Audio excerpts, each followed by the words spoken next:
اللهم صل على سيدنا محمد يا رب صل وسلم دائما أبدا على حبيبي.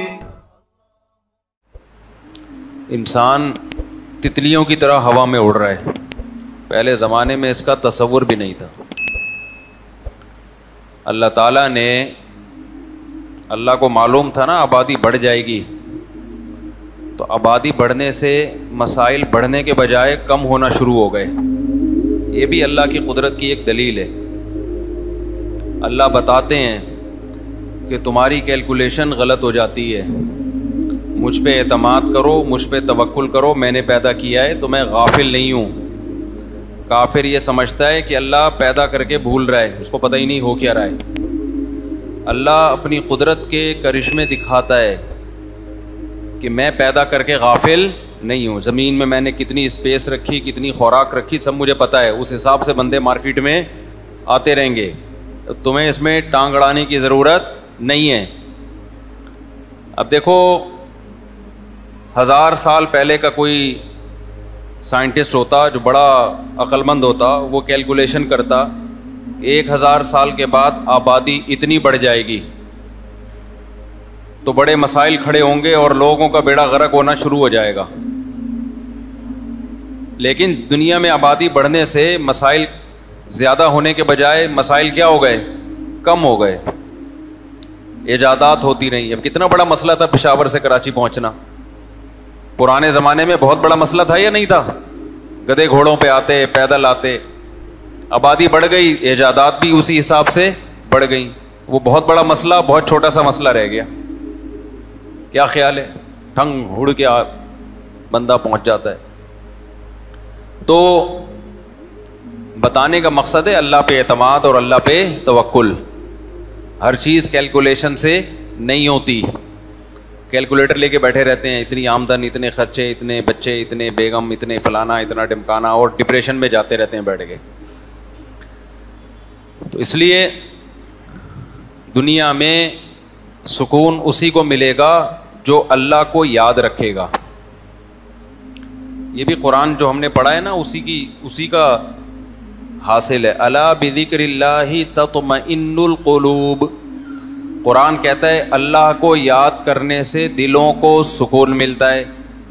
بعض لوگ کہتے ہیں ہم تو ذکر کرتے ہیں پھر بھی ہمیں سکون نہیں ملتا. او بھائی تم ذکر کرتے ہی نہیں ہو، تم تو رٹے رٹائے چند الفاظ پڑھتے ہو. اللہ کو یاد کرنے کا مطلب کیا ہے؟ ذکر بھی اس میں داخل ہے، لیکن اصل مطلب کیا ہے؟ دیکھو اصل مطلب یہ ہے کہ آپ پہ کوئی کیس ہو گیا اور اب آپ کو خطرہ ہے کہ مجھ پہ کیس ہو گیا، میں عدالت میں جاؤں گا اور میری ایسی کی تیسی ہو جائے گی.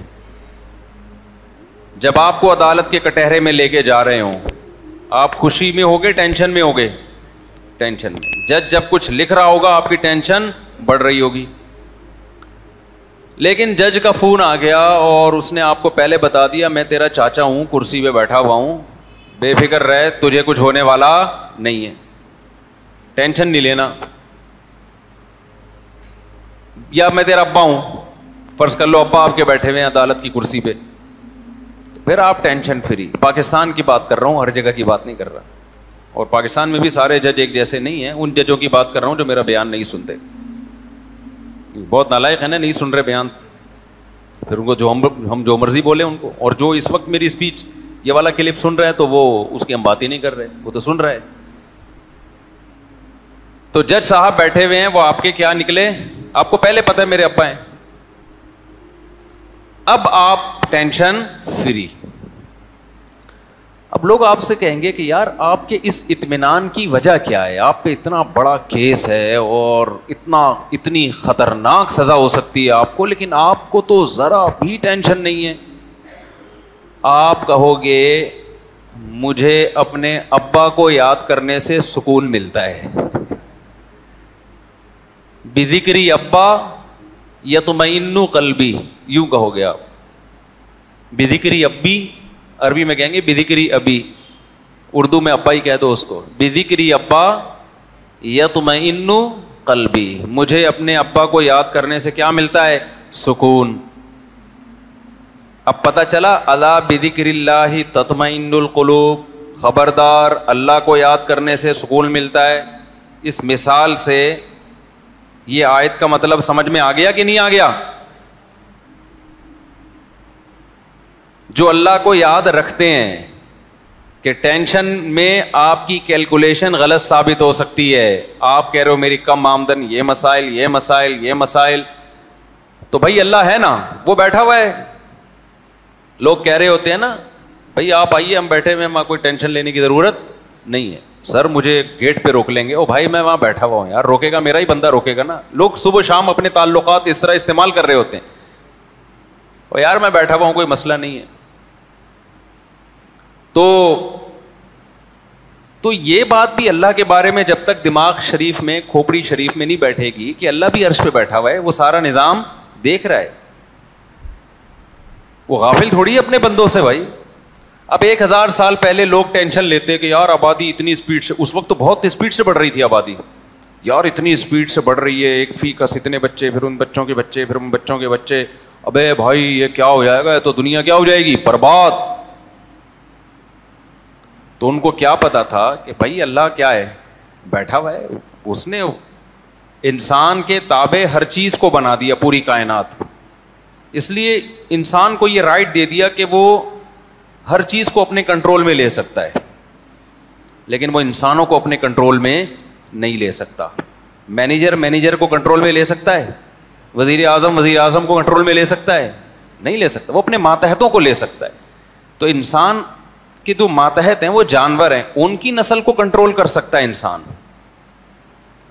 کتے کراچی میں بہت زیادہ ہو گئے ہیں. کچھ دن پہلے 6 کتوں نے ایک انکل پہ حملہ کیا ہے فجر کی نماز کے بعد, زخمی کر دیا ان کو. ہم چیخ کے تھک گئے, گورنمنٹ نوٹس لے, ان کتوں کی نسل کو کم کیا جائے, نہیں کر رہے. لیکن ہر تھوڑی دیر میں آپ بورڈ, 2 بچے 2 ہی اچھے. انسانوں کی نسل کو کیا کیا جا رہا ہے, کنٹرول, جبکہ انسان کا انسان پہ اللہ نے کنٹرول نہیں رکھا کہ یہ میرا کام ہے, یہ تمہیں اس میں ٹینشن لینے کی ضرورت نہیں ہے, یہ میرا کام ہے. تم تھوڑی خدا بن کے کائنات پہ حکومت کرنا ہے. تمہیں جن چیزوں کو میں نے مسخر کر دیا تمہارے لیے, مسخر کا مطلب تمہارے کام میں لگا دیا, تم اپنے حساب کتاب سے ان کی نسل گھٹا بھی سکتے ہو, بڑھا بھی سکتے ہو. بہت سے جانوروں کی نسلیں انسان نے گھٹائی ہیں اور بہت سو کی بڑھا دی, دونوں ٹھیک ہیں. کسی مفتی نے نہیں کبھی کہا ہوگا کہ جی ناجائز ہے. ہمارے نبی نے بھی کتوں کو مارنے کا حکم دیا جب مدینہ میں کتوں کی تعداد بہت زیادہ ہو گئی تھی, تو آپ نے حکم دیا کتوں کو قتل کرو. تو صحابہ نے اتنے کتے مار دیے کہ جو مسافر اپنے ساتھ حفاظتی کتا لے کے آتا اس کو بھی قتل کر دیتے. تو نبی نے فرمایا ما لکم وللکلاب, صحیح مسلم کی حدیث, تمہیں کیا ہو گیا, کتوں کے پیچھے پڑ گئے ہو بھائی, یہ بھی اللہ کی ایک مخلوق ہے. مطلب یہ تھا کہ نبی نے کہا کہ میرا مطلب یہ نہیں تھا کہ نسل ختم کر دو, مطلب کیا تھا بھائی کتے زیادہ ہو گئے, تعداد تھوڑی ان کی کم کر دو. جنگل میں تو اللہ نے خود ہی ایک سسٹم رکھا ہوا ہے نسلوں کے کنٹرول کرنے کا. شہروں میں انسان نہیں کنٹرول کرنا ہے نا, جنگل میں جانوروں کی نسل کنٹرولنگ سسٹم پہلے سے اللہ نے بنایا ہوا ہے.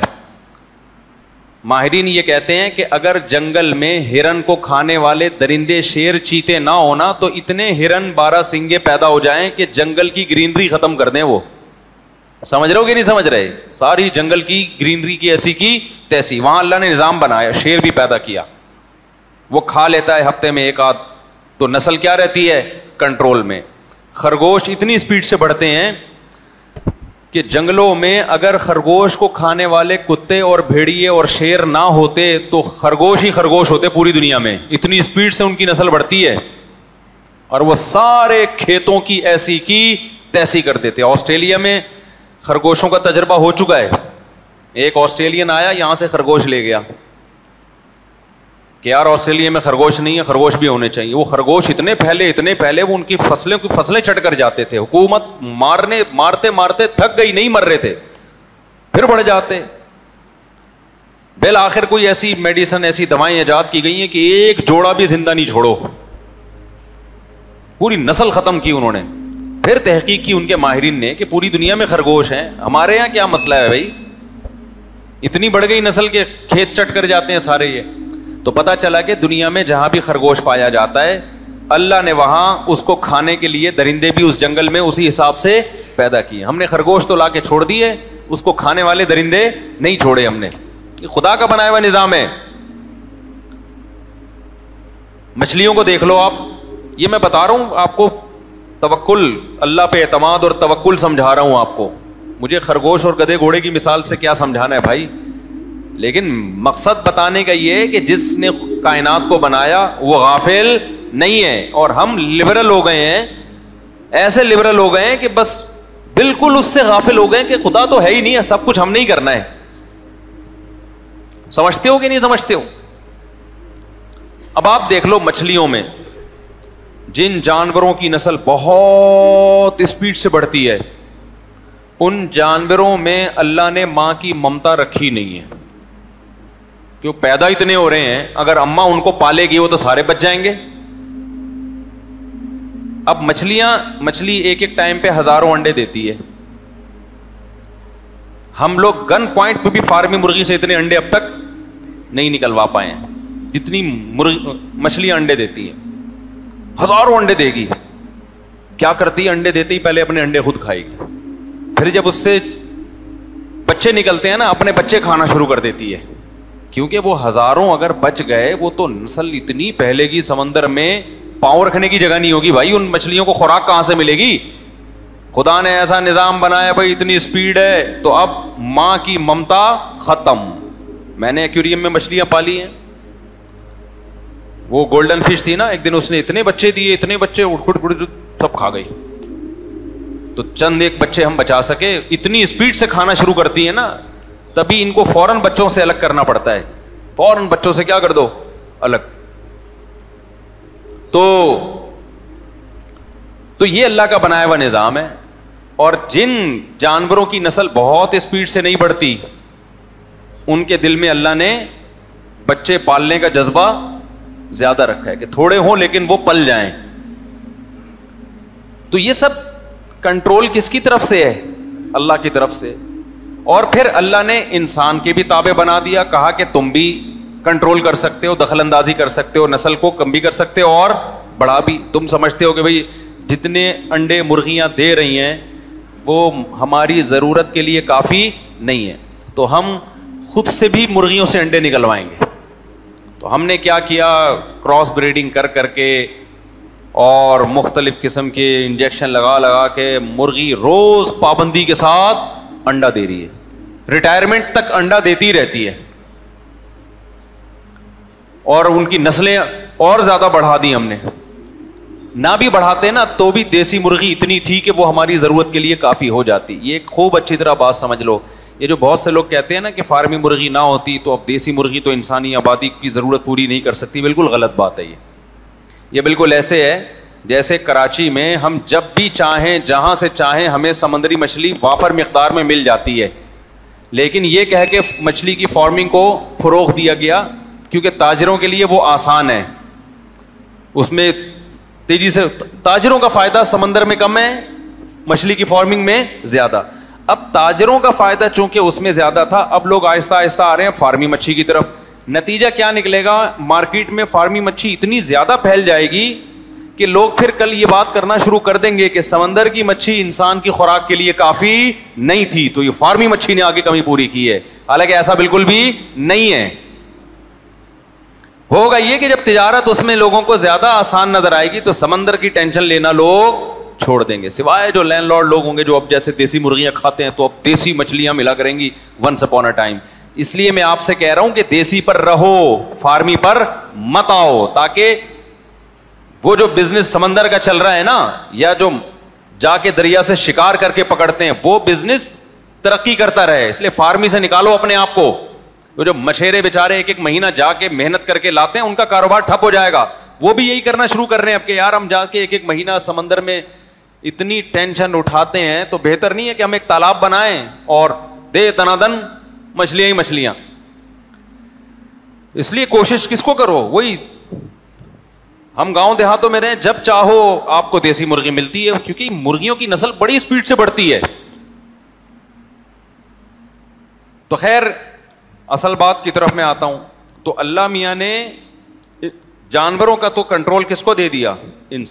انسان تو مقصود کائنات ہے, وہ ایک دوسرے کو اپنے کنٹرول میں نہیں لے سکتا. وہ صرف اتنا کر سکتا ہے کہ آپ کا کوئی بزنس ہے تو آپ نے کسی کو ملازم رکھ لیا تنخواہ پہ, تو اس حد تک آپ اس کو اپنا ماتحت بنا سکتے ہیں اس ایگریمنٹ کے تحت کہ بھئی آپ نے ایگریمنٹ کیا اتنے بجے آفس آئیں گے, اتنے بجے آفس سے آپ گھر جائیں گے, اس کی میں آپ کو تنخواہ دوں گا, تو تنخواہ دے رہا ہوں تو معاہدے کے آپ پابند ہیں.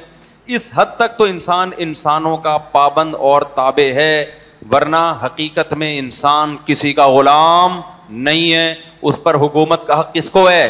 خدا کو ہے.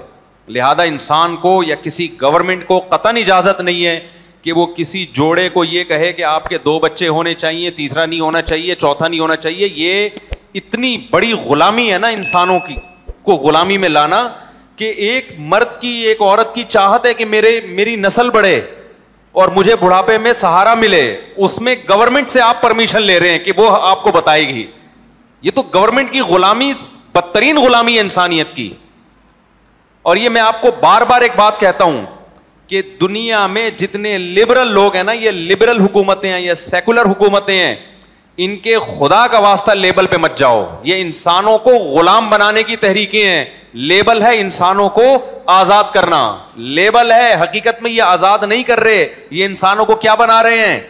غلام بنا رہے ہیں. نہیں یہی بات سمجھ میں. واحد ہے اسلام جو آپ کو انسانوں کی غلامی سے کس کی طرف لے کر آتا ہے؟ خدا کی غلامی کی طرف. اور کمال کی بات یہ کہ وہ بھی حقیقی معنی میں غلامی نہیں ہے, بلکہ اللہ کیا کہتا ہے؟ فطرت اللہ التی فطر الناس علیہا, میں جو احکام تمہیں دے رہا ہوں وہ تمہاری نیچر کا حصہ ہے, یعنی تمہیں نیچرل لائف پہ لے کر آ رہا ہوں. تو یہ غلامی کہاں ہوئی؟ ابے یہ تو آزادی ہو گئی نا.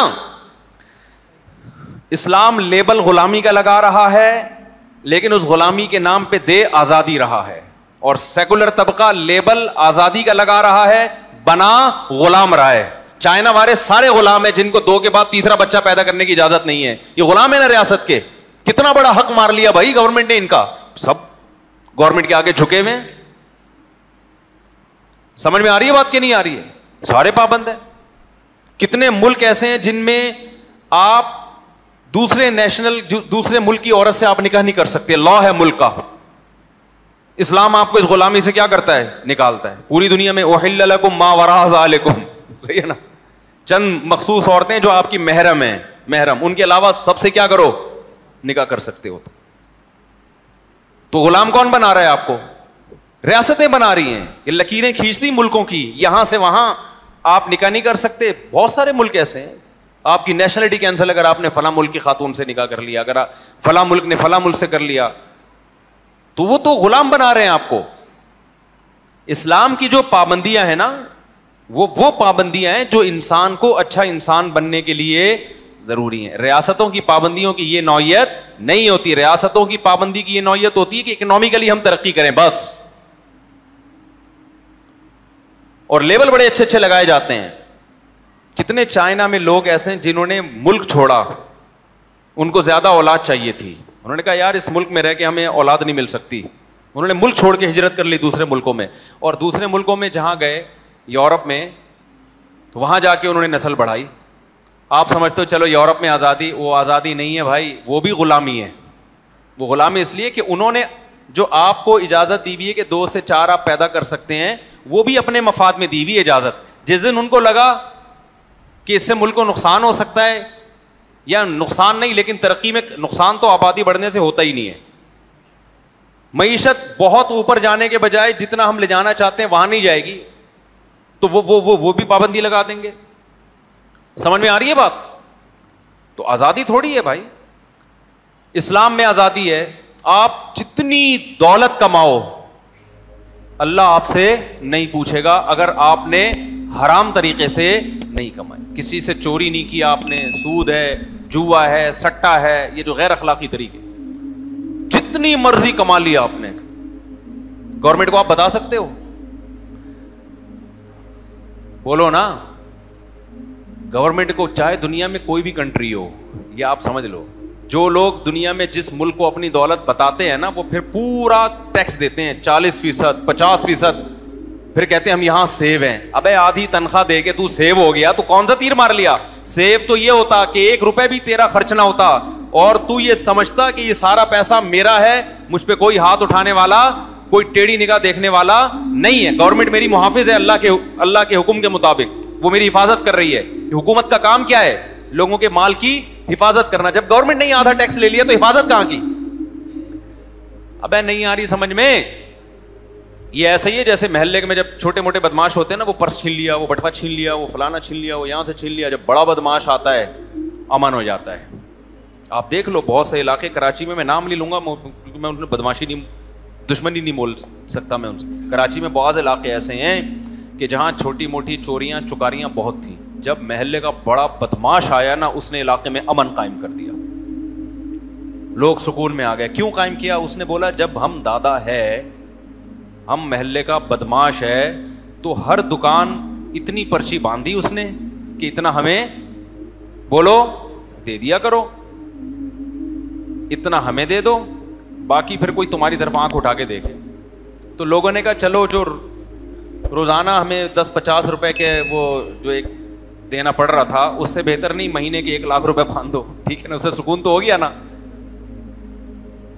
تو آپ نے کیا کرنا شروع کر دیا؟ دینا شروع کر دیا. پھر اس نے اپنا نام رکھ لیا کہ میں دنیا میں امن پھیلا رہا ہوں. آپ کہہ سکتے ہیں گورنمنٹ اس طرح نہیں کرتی, وہ ڈاکو تو اپنے لیے لے رہا ہے, حکومت تو پبلک کے لیے لیتی ہے. حکومت کس کے لیے لیتی ہے؟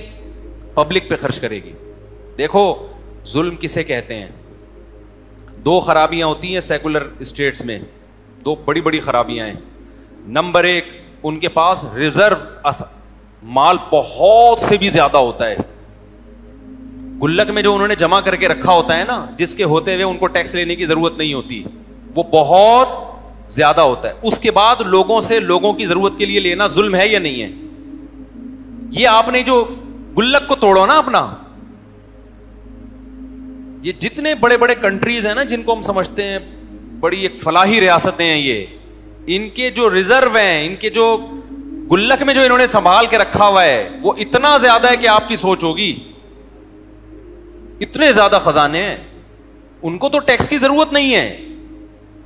دوسری بات یہ, اس سے بھی زیادہ اہم بات یہ, اس میں ہو سکتا ہے کوئی اختلاف کرے, اس سے بھی زیادہ اہم بات یہ کہ ظلم کی ڈیفینیشن کیا ہے. خوب سمجھ لو, ظلم کی ڈیفینیشن یہ ہے کہ میں ایک مثال سے بات سمجھاتا ہوں, پھر کھوپڑی شریف میں انشاءاللہ آئے گی. لوگ نا مولویوں کو بیوقوف سمجھتے ہیں. کیا سمجھتے ہیں؟ بیوقوف. ہم بیوقوف ہوتے ہیں نا تو ہمارے اتنے بچے نہیں ہوتے, سمجھ رہے ہو, ہماری اتنی بیگمات نہ ہوتی. بیوقوف آپ لوگ ہو جو ان کی باتوں میں آ گئے ہو. اپنی خوشیوں کو بھی برباد کر دیا, خاندانوں کو بھی تباہ کر دیا. سب سے زیادہ محبت مرد کو عورت سے ملتی ہے. آج ڈپریشن کے لیے کیا کچھ ڈپریشن ختم کرنے کے لیے کیا کچھ نہیں کیا جا رہا. قرآن کیا کہتا ہے کہ جعل لکم من انفسکم ازواجا لتسکنوا الیہا, اللہ نے تمہارے لیے بیوی کو بنایا تاکہ تمہیں سکون ملے. سکون ڈپریشن کی الٹ ہے کہ نہیں ہے؟ تو نیچرلی جو انسان کے سکون کے لیے جس مخلوق کو پیدا کیا گیا مرد کے لیے, وہ کیا ہے؟ عورت ہے. سمجھ میں آ رہی ہے بات کہ نہیں آ رہی ہے؟ تو جو اسی سے دور بھاگ رہا ہو یا غیر قانونی طریقے سے حاصل کر رہا ہو, جو جس سے ڈپریشن بڑھتی ہے. لوگ کہہ سکتے ہیں ہماری تو اتنی گرل فرینڈس ہیں. دیکھو گرل فرینڈ آپ کے ساتھ رہنے کی پابند نہیں ہوتی, وہ کسی بھی وقت مارکیٹ سے شارٹ ہو سکتی ہے. وہ ڈپریشن کم نہیں, ڈپریشن بڑھانے کا ذریعہ ہے. جبکہ بیوی کو چھوڑنے کا اختیار اللہ نے مرد کو دیا ہے, عورت اپنی مرضی سے جا نہیں سکتی ہے. تو یہ جو احساس ہے نا مرد کو کہ یہ میری ہے, جب تک میں طلاقیں نہیں دوں گا, خلا کے پیپر پہ سائن نہیں کروں گا, یہ کہیں جا نہیں سکتی, اس کا جانا انلیگل ہوگا.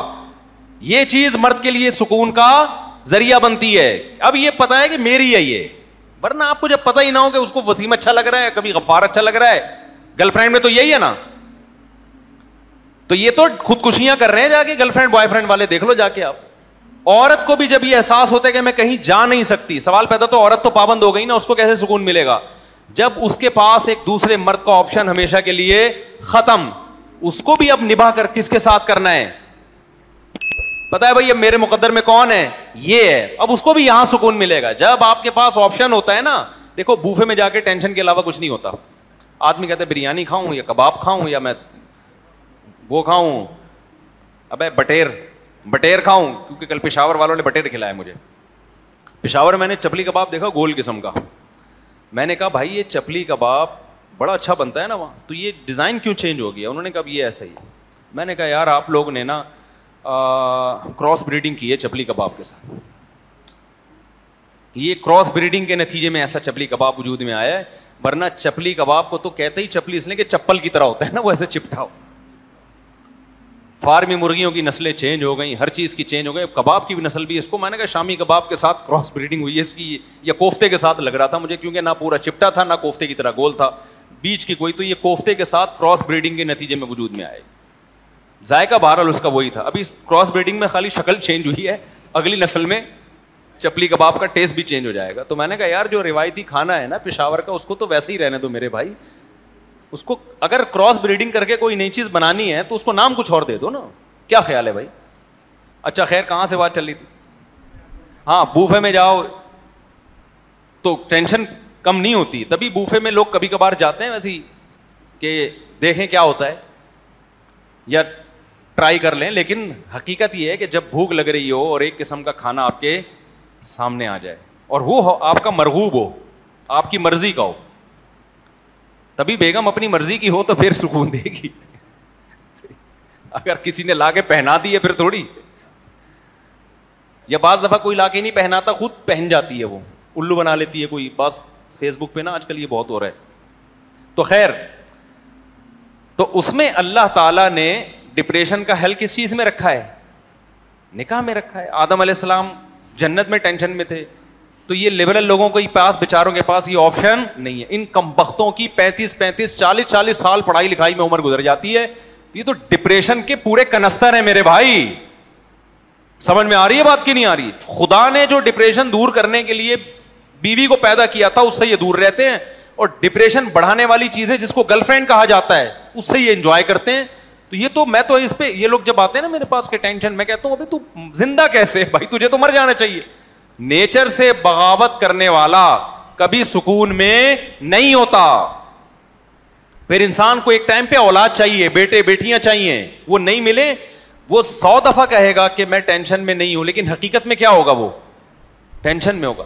دیکھو ایک خاندانی بات کرتا ہوں, اللہ کرے سمجھ میں آ جائے. ڈپریشن یہ بڑی عجیب بیماری ہے, کسی نفسیاتی ڈاکٹر سے پوچھیں آپ, وہ بتائے گا آپ.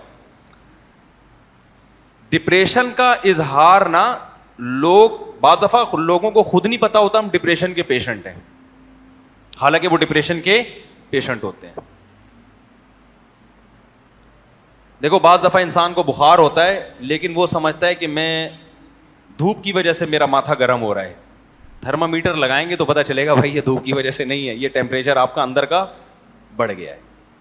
تو اسی طرح کسی سمجھدار کے پاس آپ بیٹھیں گے نا تو وہ آپ کو بتائے گا کہ یہ جو آپ کے اندر ایب نارملٹی ہے نا, بلا وجہ ہنس رہے ہیں, بلا وجہ اوور ایکٹنگ کر رہے ہیں, بلا وجہ مشہور ہونے کا شوق, ہر چیز میں ٹانگ اڑا رہے ہیں, آگے گھس رہے ہیں, یہ بھی بہت دفعہ, میں نہیں کہہ رہا ہمیشہ, بہت دفعہ ڈپریشن کی وجہ سے ہوتا ہے. جب انسان کسی ٹینشن میں ہوتا ہے تو ایب نارملٹی والی کیفیات ہوتی ہیں اس کی, وہ کچھ ہٹ کے کام کر رہا ہوتا ہے. آپ کو بعض لوگ بہت خوش نظر آئیں گے, یعنی ایسے خوش نظر آئیں گے کہ وہ اتنا خوش کوئی ہوتا نہیں ہے, حقیقت میں وہ ڈپریشن کے مریض ہوتے ہیں. وہ بتکلف ہنسنے کی کوشش کر رہے ہوتے ہیں بات بات پہ, کیونکہ ان کو ٹینشن نے اندر سے ڈیمیج کرنا شروع کر دیا ہوتا ہے. ان کو ہنسی کا کوئی موقع ملے نا تو وہ نارمل نہیں ہو رہے, تو بہت زیادہ ہو رہے ہوتے ہیں, وہ ہنس رہے ہوتے ہیں. تو بہت سارے مختلف اظہار ہیں. یعنی تو آج کی دنیا میں اکثریت, اگر میں حلفیہ کہوں نا, اکثریت ڈپریشن کی مریض ہے, تو میری یہ بات غلط نہیں ہو. نارمل میں نے صرف علماء و بزرگوں میں ہی دیکھے, معذرت کے ساتھ, یہ دینداروں میں دیکھیں, ورنہ ہر جگہ کہیں نہ کہیں تھوڑا سا کھسکاوا ہوگا. ٹھیک ہے, پورا سیٹ, آپ لوگ کے علاوہ کی بات کر رہا ہوں, یہ جو بیان سن رہے ہیں ان کے علاوہ, تھوڑا سا کہیں نہ کہیں سے فرما جو فریم ہے نا وہ تھوڑا سا آڑا ترچھا ہوگا. وجہ کیا ہے؟ نیچرل لائف ہی نہیں ہے. جو تمیز کی ایک زندگی تھی, بالغ ہوتے, نکاح کرتے, بیوی ہوتی, بچے ہوتے, صحیح ہے نا, پھر کمانے کی فکر کرتے, دنیا کو مسافر خانہ سمجھتے, مرتے ہوئے لوگوں سے عبرت حاصل کرتے.